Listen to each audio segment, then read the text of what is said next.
tous, c'est Boulistrade, très heureux de vous retrouver pour ce tout nouveau concept qui sortira tous les lundis. Bonjour à toi Vasco. Bonjour à toi Boulistrade. Très heureux de vous retrouver donc pour cette toute nouvelle vidéo, c'est la grosse émission Foot News. Je vous dis le sommaire et puis on pourra partir très vite comme ça. On commence donc avec les pronos Ligue 1. Qui d'entre nous deux a gagné après cette première journée finalement de vrais pronostics, Vasco ou moi? Vous aurez la réponse dans quelques instants. On parlera ensuite de la Ligue 1 Conforama, cette 5e journée qui a été passionnante. On vous donnera tous les résultats, tous les classements, le classement général, le classement des buteurs et même le classement des passeurs. Et on vous dévoilera également notre top et notre flop. On parlera également des championnats étrangers, Angleterre, Espagne, Allemagne, Italie. Vous saurez tous les classements, tous les résultats et également notre top et notre flop de ce week-end européen. On vous donnera également nos envies. Vous les connaissez si vous êtes là depuis l'année dernière. Vous savez que il y aura donc l'envie de Vasco et l'envie de Boulistrade. Mais attention, petit changement, 30 secondes seulement pour dévoiler notre envie et l'expliquer aux gens. Ça va être particulier quand on sait qu'on pouvait prendre 10 minutes l'année dernière. Mais on peut y arriver, on peut le faire. On s'est entraîné pour ça. On s'est entraîné, on peut y arriver vraiment, j'en suis convaincu. Ensuite, on parlera de ce qui va se passer cette semaine, les événements de la semaine, avec notamment le retour des compétitions européennes, la Ligue des Champions et la Ligue Europa. Et on vous dévoilera également toutes les affiches du week-end prochain en championnat. Il y en a quelques-unes qui sont très intéressantes, notamment une en Angleterre qui a déjà fait saliver Vasco avant la vidéo. Oui. Ça va être un match incroyable, je vous l'annonce. Et puis ensuite, pour terminer cette grosse émission, on vous dévoilera le gage que subira le perdant de cette émission. Donc après les vendredis pronos, les pronos Ligue 1. Ça va être très intéressant. Déjà Vasco, tu vas pouvoir nous dévoiler maintenant le vainqueur des pronos, puisque c'est parti, les pronos Ligue 1. Qui s'est imposé? Alors, il y a eu 8 à 7. Donc ça a été très serré. Juste. Ça s'est joué, comme le disait Boulistrade, sur ce fameux multiplex. Exactement. Qui a eu samedi, qui était totalement pourri. On a fait des erreurs. C'est pas grave. Le score est pas génial. Quand on sait qu'on peut avoir un maximum de 30 points et qu'on en a 8 et 7. Mais quand on sait que moi, j'ai failli mettre la réponse qu'avait mis Boulistrade, c'est là où j'ai le seum, parce que comme vous l'avez compris, c'est moi qui ai perdu. Oui. 8 à 7. Voilà, oui. Donc bravo Boulistrade. Je suis très content. Bravo. Et puis on a, du coup, ça s'est joué sur le match qui opposait Caen à Dijon, exactement. Dijon. On a tous les deux dit que Caen allait gagner, on a eu raison. Moi j'avais dit 2-0, toi t'avais dit 1-0. C'est ça. Effectivement, il y a eu 2 buts à 1, donc on n'a pas le score. Et j'avais dit Ivan Santini, voilà. Il n'a pas donné de buteur. Mais oui, donc, mais le pire c'est que je pensais à ce joueur parce que l'année dernière c'est vrai que c'était le meilleur buteur de la tête. Exactement. Des Canois, mais je l'ai pas dit parce que je n'avais pas d'idée. Voilà, je n'avais pas. Et donc tant pis pour moi. Voilà. Il a effectivement dit les Canois. Moquez-vous de lui dans les commentaires. On peut. Oui. Le pire c'est qu'au début j'ai voulu dire les Canaries, mais c'était Nantes. Exactement. Et puis après, je me suis dit, je vais dire. Ouais, il y a eu un mélange quoi. Et en fait, c'est pas. Mais est-ce que ça. Comment on dit alors? Les Canets. Exactement. Exactement. Je dis les Canets, ne l'oubliez pas. Alors, effectivement. Je pense que je vais me retrouver sur Facebook, il va y avoir une vidéo où on se moque de moi. Effectivement, ça risque. On va maintenant parler de la Ligue 1 Conforama, de cette 5e journée. Vasco, est-ce que tu peux nous dévoiler tous les résultats de cette 5e journée? Je peux, mais est-ce que je vais le faire? Eh bah, tu peux le faire, vas-y. Bah, écoutez, alors je vais le faire. Donc, tout simplement, on sait que LOSC Bordeaux, il y a eu 0-0. Hein, oui, exactement. On va essayer de les énoncer le plus rapidement possible. Il faut aller vite dans cette émission. On a décidé de. Metz PSG, 5-1 pour le Paris Saint-Germain. Nice-Monaco, surprise, 4-0 pour Nice. Montpellier-Nantes, 1-0 pour Nantes. Strasbourg-Amiens, 1-0 pour Amiens. Dijon-Caen, donc 2-1 pour Caen. Enfin, c'est Caen-Dijon plutôt, 2-1 pour Caen. Je vous dis pas les buteurs, etc. parce qu'on va vite, hein, on l'a dit. 3 Toulouse, 0-0. Saint-Etienne-Amiens, 1-0. Pardon, 1 partout pour.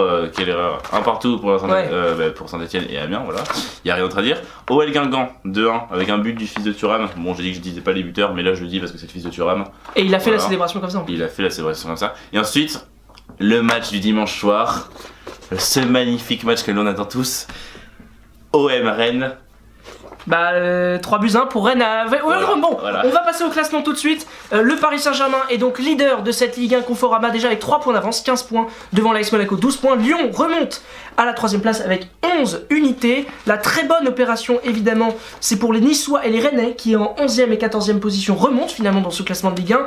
La chute immense pour l'Olympique de Marseille qui se retrouve 10e du championnat de France. À souligner donc que Dijon et Metz sont pour l'instant descendent pour l'instant en Ligue 2, tandis que Strasbourg est barragiste de cette Ligue 1. Oui, enfin quand même, ils ont quand même 3 points seulement avec d'écart avec le 4e. Exactement, tout est possible encore pour Marseille. Pour Marseille. On peut passer maintenant aux meilleurs buteurs, Vasco? Les meilleurs buteurs. À la surprise, il n'y a pas de surprise en fait. Fait pas vraiment surprise. Falcao, Cavani. Heureusement que Falcao n'a pas marqué, hein, parce que sinon il aurait eu une longueur d'avance sur Cavani, je pense. Et donc ils sont tous les deux à 7 unités. Exactement, et ensuite Fekir, Mariano et Neymar qui suivent avec 4 unités. Ils sont pas mal, hein. Les Lyonnais aussi sont pas mal représentés dans ce classement, tandis que pour les meilleurs passeurs, c'est Neymar déjà qui domine ce classement, avec 3 passes décisives, à égalité quand même avec João Moutinho, François Camano et Malcolm, le Bordelais. Donc tous les deux ont 3 passes décisives aussi. On peut maintenant partir sur le top de cette journée. Alors, qui est l'OGC Nice, Vasco. Exactement, l'OGC Nice, pourquoi? Parce qu'on sait qu'ils étaient en difficulté, hein. Même à travers, ils avaient recruté de bons joueurs. Je sais qu'ils avaient gagné leur dernier match en championnat. Ils avaient battu Guingamp, effectivement, 2-0 à domicile. Mais ils ont perdu contre Amiens par la suite. Mais quand même, ils étaient vraiment dans une mauvaise dynamique. En plus, ils viennent de se faire éliminer de la Ligue des Champions. Je pense que donc c'était un coup vraiment ils avaient un coup de mou quand on se rappelle de cette merveilleuse équipe qu'on avait l'année dernière qui était 3ème du championnat. Et puis ils ont battu 4-0 Monaco, qui est quand même le second et qui était de base égalité avec le Paris Saint-Germain avant cette 5ème journée. Donc on sait que à quel point c'était difficile. Ils ont terminé champions la saison passée et ils les ont battus 4-0 à la surprise générale. Le même match que l'année dernière, hein. Et puis un doublé Balotelli. Incroyable. Balotelli fantastique. Balotelli, c'était pas non plus un début de saison. On sait qu'il avait été beaucoup critiqué par son coach. On se rappelle même en Ligue des Champions. Enfin, ouais, il a été catastrophique. Il a été catastrophique. Donc ça fait du bien, je pense, à cette équipe. On s'attend évidemment à ce qu'il confirme pour les prochains matchs. Et on attend aussi beaucoup d'une autre équipe qui rentre dans notre flop. C'est l'Olympique de Marseille après sa défaite face au Stade Rennais hier soir. Oui, franchement, on s'est posé beaucoup de questions après le match hier avec Boulistrade sur même des questions de foot qu'on pourrait faire, sur vraiment le problème qui pesait sur l'Olympique de Marseille, parce que vraiment ils ont un effectif, sans manquer de respect aux autres équipes, hein, qui est censé être meilleur qu'au moins Rennes qu'ils ont affronté, même que Angers qu'ils ont affronté. Et on s'est dit qu'est-ce qui se passe, et c'est vraiment un problème tactique. Et quand tu as des joueurs même de cette expérience, même Evra, on sait qu'il a une expérience monstrueuse, on n'est pas censé, il sait qu'il est vieux, qu'il a 35 ans, qu'il peut pas faire de retour défensif. Pourquoi est-ce que pendant pratiquement toute la fin du match il est en attaque alors qu'il peut pas revenir? Incompréhensible. Le mec, par son expérience, devrait se dire je reste derrière à défendre. D'ailleurs, si vous voulez avoir plus d'informations sur ce match, j'ai réagi hier, vous pouvez aller regarder la vidéo. Et également, il y aura une envie d'un de nous deux qui sera focalisé sur l'Olympique de Marseille. Exactement. Par la suite, on peut maintenant passer, Vasco, au championnat étranger. Il y a eu beaucoup de choses encore une fois ce week-end. On part d'abord en Espagne. Quels sont les principaux résultats de ce championnat, Vasco? Une déception, on peut dire, je pense, qui est le 1-1 du Real Madrid face à Levante, donc la sortie en plus sur blessure de Karim Benzema, donc c'est pas forcément positif parce qu'on sait, comme tu me disais, c'était une blessure aux ischio, donc plus une blessure due à la fatigue. Ouais, parce qu'on sait qu'il enchaîne les matchs parce que Ronaldo est blessé, au début de saison il était un peu fatigué ou alors il revenait de blessure, donc pas à 100%. Donc franchement c'est vraiment un coup de mou pour le Real Madrid qui est du coup, et le Barça en profite pour prendre 4, je crois que c'est 4 points d'avance. 4 points d'avance, on vous dévoilera le classement par la suite du coup, après les résultats. On va enchaîner en parlant du Barça qui s'est imposé. Je crois que c'est 5-0 exactement face à l'Espagnol dans ce derby catalan, d'où un triplé de Messi et une passe décisive pour son entrée d'Ousmane Dembélé. Exceptionnel, tout simplement. Ça fait plaisir, voilà. Et puis ensuite, victoire de Séville face à Eibar, donc 3-0 avec pour la rentrée du joueur du jeu. Ah là là, mon Dieu. Ben Yedder. Non. Corchia. Voilà, pour la rentrée. C'est marqué sur la feuille au pire. Mais je sais, mais j'aime bien montrer que. Voilà, que t'as appris ta leçon. Exactement, pour la rentrée de Corchia, donc première passe décisive et premier but aussi de Ben Yedder. Dans le championnat, ça fait plaisir. Et puis Valence et l'Atlético qui se sont neutralisés. 0-0, triste match. Hein. Triste match, il n'y a pas Griezmann, on le sait, donc évidemment ça ne doit pas aider l'Atlético. Et c'était aussi, je crois, la première de Gonzalo Guedes. Oui, à Valence, qui est prêté par le Paris Saint-Germain. Pas exceptionnel. Donc voilà. Sinon, il y a eu la Corogne Real Madrid. Real Sociedad. Real Sociedad. 4-2 pour la Real Sociedad, qui est donc à égalité avec le Real Madrid en tête du championnat. Et c'est pour ça que on en parle de ce match-là. Avec le Barça. Et tu m'embrouilles. Et on peut parler notamment d'Iliar Mendy qui est à la Real Sociedad et qui, je crois que depuis qu'il a quitté le Real Madrid, est en grande forme. Alors le classement, vous l'avez devant vous. Le Barça est donc en tête avec 9 points, à égalité avec la Real Sociedad. Séville est 3ème avec 7 points. L'Atlético et le Real sont déjà un petit peu détachés, 6ème et 7ème avec 5 unités. C'est encore plus inquiétant pour le Real Madrid qui a déjà joué 2 matchs à domicile et a fait 2 matchs nuls. Oui, à domicile en plus. À domicile, ce qui n'est pas forcément une bonne chose. On passe maintenant en Angleterre, quelques résultats intéressants ce week-end. Vasco. Intéressant, donc ils ont fait trépigner. Vraiment, on a beaucoup aimé, c'était des matchs franchement. 5-0 City contre Liverpool, c'est un gros match, hein, qui oppose magnifique. Deux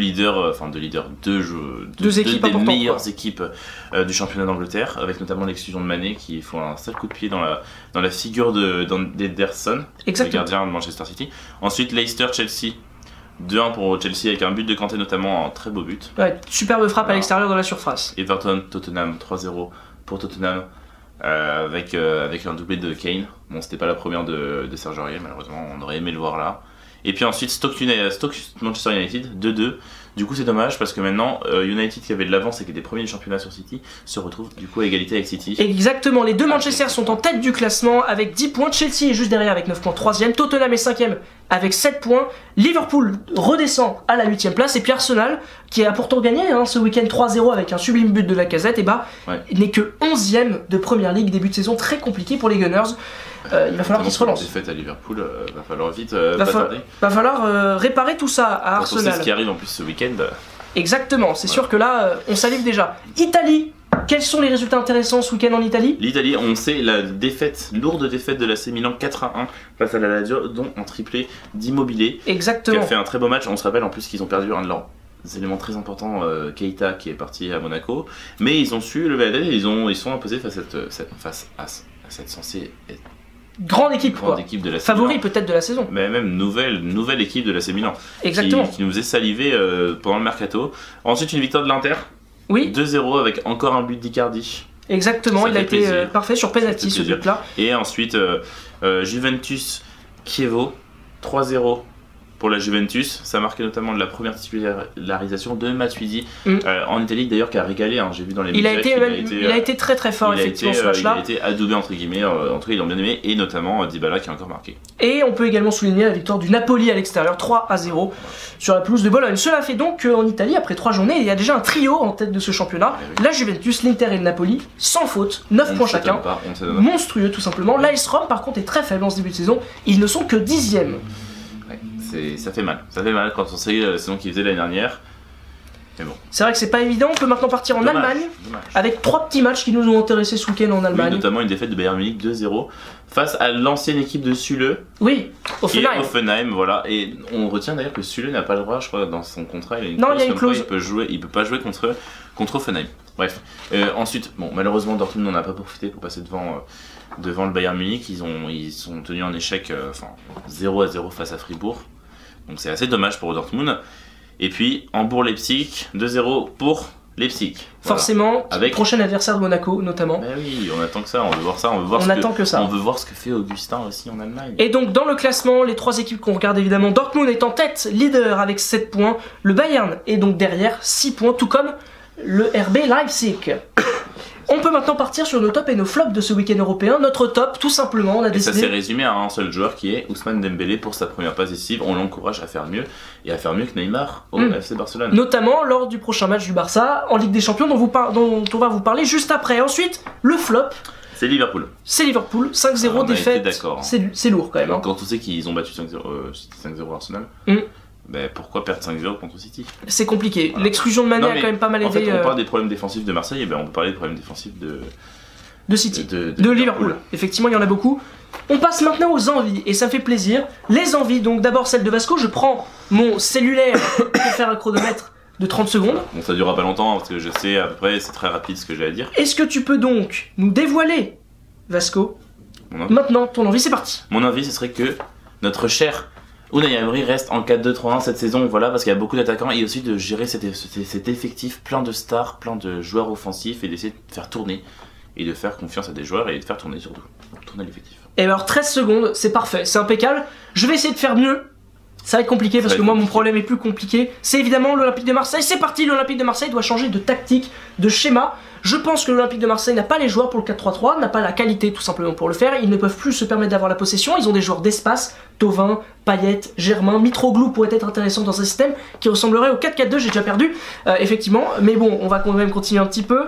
Je pense vraiment que ça ne réglera pas les problèmes défensifs qu'à l'OM, ils en auront cette saison, mais je préfère voir une équipe qui gagne 4-3 que perdre 3-1, tout simplement. C'est ce qu'on s'est dit hier soir d'ailleurs après ce match. Exactement, et ça fait que j'ai fait 27 secondes, je suis dans les temps, je suis très satisfait. On part maintenant des événements de la semaine, avec quelques matchs. D'abord la Ligue des Champions qui fait son retour mardi soir. J'allais dire à la surprise de tout le monde, mais c'est pas la surprise. C'est pas vraiment une surprise, mais pour la joie de tout le monde, ça ne veut rien dire cette phrase. Mais on est globalement content. Le rhume est présent, il faut qu'il se réchauffe avec la Ligue des Champions. Avec d'abord mardi soir le Celtic qui reçoit le PSG. Ça risque d'être un match compliqué pour les Parisiens. Oui, quand on sait ce que représente le Celtic, quand même mine de rien, ils sont toujours en Ligue des Champions depuis de nombreuses années. Parce que exactement. Depuis combien de temps, mais on sait qu'en tout cas, Ils ont de quoi faire. Ils ont de quoi faire et ils ont un public incroyable. C'est ça, et je me rappelle que la saison passée, je crois qu'ils avaient battu Manchester City. Exactement, et donc ça s'annonce pas piquant. Et ensuite, ils ont Dembélé en plus là-bas et Hudson-Edouard, deux jeunes du Paris Saint-Germain. Enfin, on sait que Dembélé a été acheté par le Celtic, mais que Hudson-Edouard est prêté par le Paris Saint-Germain là-bas au Celtic. J'espère qu'il fera pas la même bêtise qu'à Toulouse l'année dernière. Ce serait pas mal. Oui, mais bon, du coup, je souhaite à mes deux Parisiens de faire un beau match, mais je souhaite à Paris de gagner ce match. Évidemment, on l'espère tous. Ensuite, on peut parler du Bayern face à Anderlecht. Pas un grand match normalement, mais c'est l'adversaire du Paris Saint-Germain. Il faut qu'ils réagissent après leur défaite de ce week-end. C'est ça, il faut qu'ils confirment que c'est le Bayern Munich et que c'est pas une petite équipe qui doivent être en tête. Ils sont censés être en tête du classement de poule. Et puis il y a deux chocs ce mardi soir qui risquent d'être intéressants. D'abord, la Roma recevra l'Atlético avec le retour d'Antoine Griezmann et le Barça recevra la Juve. Une petite revanche, un petit air de quart de finale. Oui, et avec les premiers pas d'Ousmane Dembélé. Quelle affiche tu regarderais toi personnellement, Vasco? Moi, je pense que je regarderais Juventus-Barça. Ah, quand même. C'est vrai que c'est un peu plus excitant que Roma Atlético, qui risque d'être un match très intéressant quand même. Oui, mais les débuts de saison de ces deux équipes-là sont moins flamboyants, notamment que le Barça et la Juve. Donc c'est pour ça que je me focaliserai moi plutôt sur ce match aussi. Le mercredi, toujours Ligue des Champions. Un autre club français qui rentre en lice, Monaco, qui se déplace sur la pelouse de Leipzig. Voilà. Ça va être aussi assez complexe pour les Monégasques. Quand on sait que la saison qu'a fait Leipzig l'année dernière, c'était une très belle saison. Ils ont de très bons joueurs et en plus ils ont réussi à garder leurs joueurs globalement. Et puis Jean-Kévin Augustin sera à suivre évidemment face aux Monégasques. Exactement. Donc je pense que c'est une équipe qui a les capacités en tout cas de rivaliser avec l'équipe de l'ASL. Et puis ensuite, autre match de ce groupe, pas très intéressant, mais quand même belle ambiance, Porto-Beşiktaş. Voilà. Quand on connaît les deux publics. Ça peut être très intéressant à suivre de tribune. Au niveau de l'ambiance, voilà, c'est au niveau de l'ambiance, ça peut faire un très beau choc. Et puisque la Ligue des Champions c'est super, il y aura également deux autres chocs ce mercredi soir. Tout d'abord Liverpool-Séville pour le retour des Reds en Ligue des Champions. Quel match incroyable encore une fois. Et Tottenham-Dortmund également suivre. Les Anglais qui veulent enfin passer ce cap des phases de poule, il va déjà falloir gagner ce match. On espère une titularisation de Serge Aurier pour qu'il montre de quoi il est capable à tout le monde. Parce que voilà, moi j'ai envie qu'il montre et qu'on doit se dire on s'est trompé sur ce mec. Et effectivement, je serais tout content en tout cas pour Tottenham, ce serait une bonne nouvelle. Ensuite jeudi, c'est pas fini la Coupe d'Europe, il y a l'Europa League avec les clubs français. Tout d'abord, l'Apollon Limassol, je l'ai bien prononcé, reçoit l'Olympique Lyonnais. C'est a priori l'adversaire plus faible du groupe pour les Lyonnais. Ils doivent donc confirmer leurs ambitions avec la demi-finale de la saison passée. C'est ça, on sait que Lyon ils sont allés en demi-finale la saison passée. Ils ont quand même mine de rien, même s'ils sont pris une tôle, excusez-moi, à Amsterdam, ils ont quand même très bien réagi chez eux. Ils auraient pu, je pense qu'il y avait moyen de passer en finale, en tout cas depuis le début, sans parler de cette défaite à Amsterdam, il y avait moyen de battre l'Ajax. Donc il faut montrer qu'ils sont concrètement une équipe qui doit se sentir comme une favorite pour le titre final. Et on a également à peu près le même style de match entre le Zulte Waregem et Nice. Nice qui doit également confirmer son très bon retour en forme face à un adversaire faible. Oui, c'est ça. En fait, ils doivent confirmer leur très bon match face à l'AS Monaco en battant, du coup, comme tu me dis, un adversaire qui est censé être faible. Mais bon, on sait jamais, c'est la Coupe d'Europe. Tout est possible. Ils sont surmotivés là-bas, donc il n'y aura pas de surprise. Et puis, Marseille-Konyaspor. Alors, malgré leur forme décevante, est-ce que pour l'Olympique de Marseille, ce match est une formalité face à un adversaire honnêtement qu'on ne connaît pas? Je ne sais pas si c'est une formalité, mais concrètement, c'est un match où Marseille doit montrer que c'est Marseille en fait, qu'ils ont l'effectif qui est censé, ils sont censés devoir battre cette équipe qu'on ne connaît pas. Ils sont censés montrer à tout le monde ce qu'ils sont capables de faire en fait. C'est juste à travers ce match, ils vont devoir montrer qu'ils peuvent aller loin en Europe et au pire, s'ils ratent leur saison en championnat, tant pis. Je tiens à dire, mais au moins qu'en Europe, ils fassent plaisir à leurs supporters parce qu'on sait que c'est une équipe qui est aimée, qui est très aimée en France, voilà, qui a un très beau public et qui mérite mieux que ça. Ah ça c'est une certitude, je le confirme. Voilà. On peut passer maintenant... parisien, je dis ça, donc... Voilà, c'est pour vous dire. On peut maintenant partir sur les matchs qu'il y aura ce week-end en championnat. Il y en a quelques-uns, je vais te les dire Vasco, et tu vas me dire lequel te fait le plus saliver d'avance. PSG-OL, PSG-OL dimanche soir. Match très intéressant. Mais c'est pas celui qui me fait saliver. Atlético Malaga, alors c'est pas un grand match, mais c'est la première dans le nouveau stade des Colchoneros. Voilà, ça va marquer une nouvelle ère. Exactement. Ensuite, Real Sociedad-Real Madrid. La Real Sociedad en tête de ce championnat d'Espagne. Voilà, c'est un choc. Hein. C'est un gros choc. C'est un choc. Et puis... Il y a Mendy à tout à montrer au Real. Et puis Manchester United recevra également Everton en première ligue. Pas mal aussi. Parce qu'il termine par le match. Termine par le match qui l'excite le plus. C'est Chelsea-Arsenal. Le derby londonien. 14h30, Angleterre, dimanche. Exactement. Ça ne veut rien dire cet ordre de phrase. Non, mais c'est quand même une phrase. C'est comme une phrase. Donc voilà, dimanche, 14h30, Chelsea-Arsenal. Oh là là, ça va être beau. C'est peut-être un des plus beaux matches de première ligue. Ah, c'est une des plus belles affiches en tout cas. Beau derby. Et puis j'ai envie de voir la Casette dans un derby comme ça. Hein. ça va faire... Moi je me rappelle de l'année dernière, hein. Qui avait gagné à Chelsea, je crois, 3-0.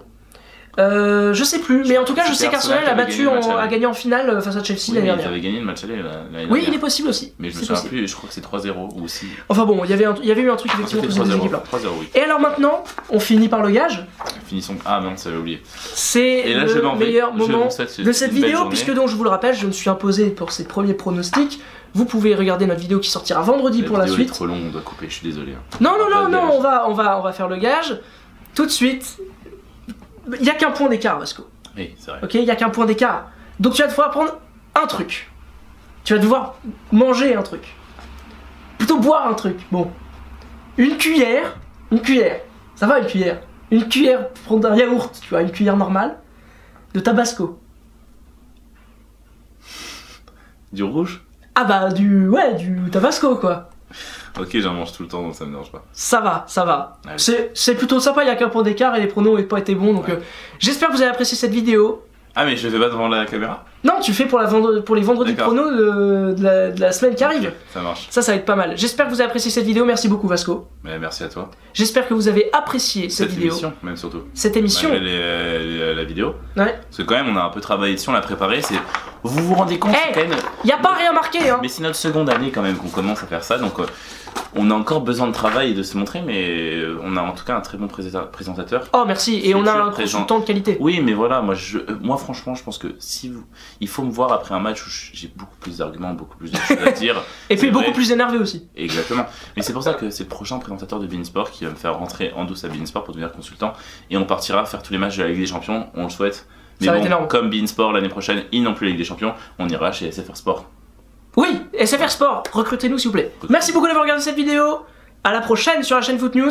C'est la prochaine vidéo, c'est pour nos vendredis pronos. Et puis il y a des réactions qui vont arriver pour la Ligue Voilà. des Champions aussi. Enfin on est Et parfait. puis il y quoi. aura quelques questions foot, mais je pense que ça viendra plutôt dans une semaine. Oui. Voilà. Oui. On a prévu oui. d'en faire une par mois en général, histoire de lancer plutôt une bonne routine pour que vous, abonnés, vous sachiez quand venir voir nos vidéos et qu'on n'en sorte pas une comme ça en se disant allez, on sort une vidéo et que vous soyez pas prêts. Exactement. Donc, voilà. Merci beaucoup d'avoir regardé cette vidéo. Je vous dis à bientôt sur la chaîne Foot News. Au revoir. Bonne semaine.